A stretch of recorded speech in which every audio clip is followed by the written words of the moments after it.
Orang baik gak beriman kok masuk neraka. Yang beriman kelihatan ada yang tidak baik tapi masih bisa masuk surga. Di mana keadilan Allah? Kita jawab, bagi sebagian hamba yang mengaku hamba Allah, ada yang memilih untuk meninggalkan yang ini sehingga berat bagi dia. Dia harus memulai dari awal. Dia harus memulai dari awal. Ingat, awas, sekalipun ada yang berbuat kebaikan di muka bumi, orangnya baik luar biasa, tapi tidak beriman kepada Allah, dia nggak akan pernah bisa menikmati surga. Oh ya Allah, kok nggak adil ya? Nggak adil.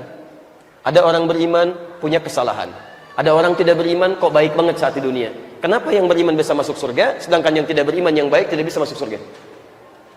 Taib. Ini harus kita patahkan argumentasinya supaya mudah dipahami dengan baik. Quran surah ke-25 ayat 23.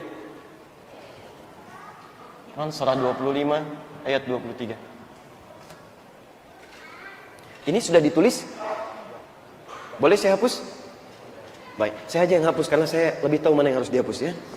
Baik. Antum duduk aja tenang. Saya datang sendiri, saya terangin, saya tulis sendiri, saya hapus sendiri, nggak ada masalah. Ya.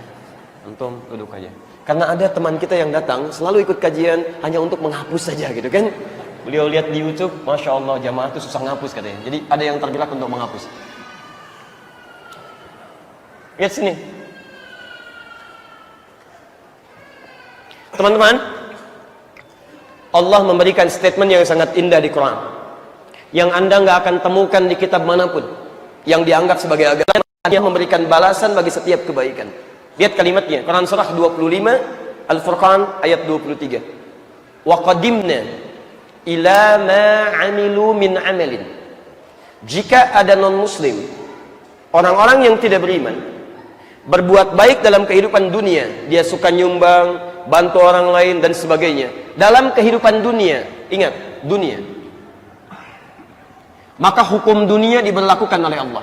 Qadimna ila ma amilu min amal, akan balas cepat dari apa yang mereka telah kerjakan itu saat di dunia.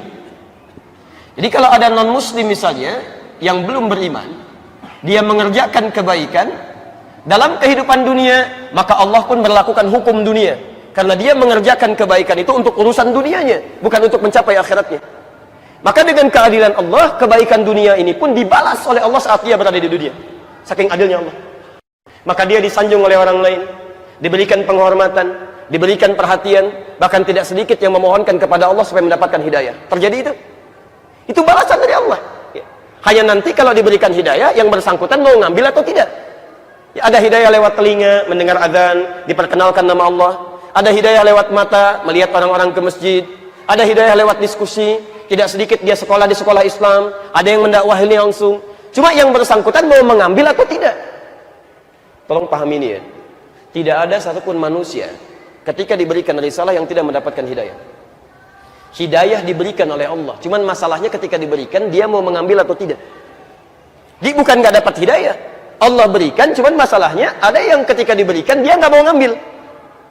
Demi Allah saya katakan ya, Quran surah ke-29 ayat 69.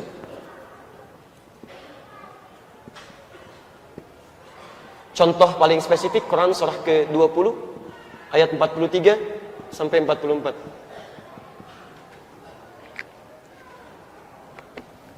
Awas, nanti kalau antum berhadapan dengan orang-orang yang mengatakan ini nggak adil Islam nih, kan? Orang baik nggak beriman kok masuk neraka. Yang beriman kelihatan ada yang tidak baik tapi masih bisa masuk surga. Di mana keadilan Allah? Kita jawab, ketika seseorang yang tidak beriman melakukan kebaikan saat di dunia dengan niat dunianya, maka Allah Subhanahu wa taala dengan sifat adilnya memberikan balasan dalam kehidupan dunianya. Di antaranya diangkat dia dalam kehidupan dunianya, dihormati oleh orang lain, diapresiasi, bahkan tidak sedikit mendoakan supaya dia dapat hidayah. Dan Allah kirimkan itu. Kirimkan lewat perangkat-perangkat yang tadi kami sebutkan. Hanya sifat hidayah, Quran surah 29 ayat 69. Walladzina jahadu fina lanahdiyannahum subulana. Sifat hidayah itu kalau Allah sudah berikan, maka cepat ambil. Begitu diberikan, Anda mesti mengambil. Kalau Anda tidak ambil, Anda nggak akan pernah dapatkan itu. Karena ada orang-orang yang ketika ditawarkan, dia nggak mau ngambil. Saya beri contoh begini, nanti akan ditawarkan buku tuh. Insya Allah. Ada yang ngambil, ada yang bahkan berebut untuk ngambil, ada yang nggak mau sama sekali. Jadi bagaimana Anda bisa menyalahkan Allah Subhanahu wa taala sementara Anda sendiri yang tidak ingin? Oh, saya juga tahu tentang Islam. Saya pernah sekolah di sekolah Islam. Masya Allah. Sekolahnya sekolah A misalnya. Kemudian saya juga pernah berdialog dengan orang Islam. Guru saya orang Islam. Bapak angkat saya orang Islam. Masya Allah. Kakak angkat saya orang Islam. Masya Allah, kurang apa lagi? Sekolah di sekolah Islam. Bapak angkat orang Islam. Kakak angkat orang Islam. Tetangga Anda Muslim. Datang dai mendawai Anda. Masih mengatakan saya belum dapat. Tempat Anda yang nggak mau ngambil. Itu masalahnya. Halo? Nah itu ya. Silakan. Ya. Nggak ada perbedaan. Mau Anda mau pakai baju putih-putih, mau kotak-kotak, mau pakai batik gitu kan? Sepanjang Anda nggak mau ngambil, Anda nggak akan dapat. Nggak akan dapat, kan? Baik, jadi teman-teman sekalian, di sini hukumnya kalau sudah diberikan, Anda mesti ambil. Dan nikmatnya Allah Subhanahu Wa Taala kalau sudah memberikan hidayah, Allah nggak akan pandang pada siapapun. Tidak akan pandang bulu, pandang kulit, pandang keadaan dan sebagainya. Silahkan Anda cek. Sekelas Fir'aun saja, manusia paling zalim di muka bumi, tukang siksa, tukang bunuh, mengaku Tuhan. Fir'aun. Ibu kenal Fir'aun? Hikmah Allah menjadikan semua manusia mesti punya kesempatan yang sama. Quran surah 20 ayat 43 sampai 44. Masya Allah. Ini cuma satu orang. Tapi demi menetapkan keadilan Allah dalam hukum dunia, demi satu orang ini dikirimkan dua orang nabi sekaligus supaya dia kembali kepada jalan yang benar. Idhaba ila fir'auna innahu tagha. Musa dan Harun pergilah kepada Fir'aun, dia sudah mulai menyimpang. Tidak cukup sampai situ. Faqula lahu qawlan layyina la'allahu yatadhakkaru aw yakhsha. Masyaallah. Dan sampaikan dakwah dengan lembut, jangan kasar ya. Katakan yang lembut-lembut. Mungkin dengan kelembutan itu dia mulai sadar dan mulai takut kepada Allah Subhanahu wa taala. Anda bisa perhatikan, sekelas Fir'aun saja yang paling jahat, mengaku Tuhan, yang jauh dari Allah, tukang sembelih, maka bagaimana dengan Anda? Fir'aun bukan? Nama Anda Fir'aun bukan? Bukan, belum pernah bunuh orang. Masya Allah. Ya, tidak pernah mengaku Tuhan, ngaku Nabi juga enggak. Masa enggak dapat hidayah? Mustahil. Pasti dapat itu. Kurang apa lagi? Ada yang lewat WA sekarang, Masya Allah, luar biasa.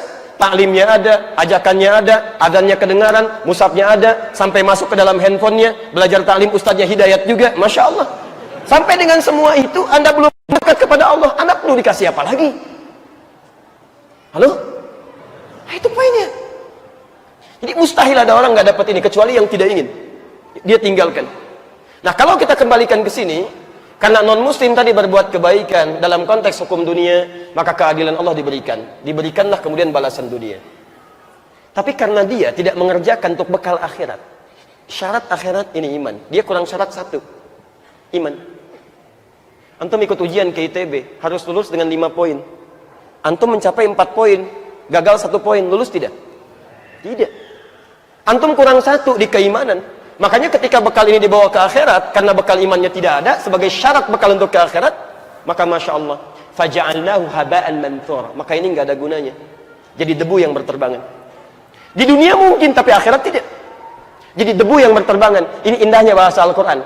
Kalau cuma debu saja tidak berterbangan, debu itu bisa nempel. Semakin banyak ada nilainya, bisa ditimbang. Tapi kalau debunya terbang, bagaimana antum nimbangnya? Masya Allah. Bisa nimbang debu berterbangan? Bisa? Susah.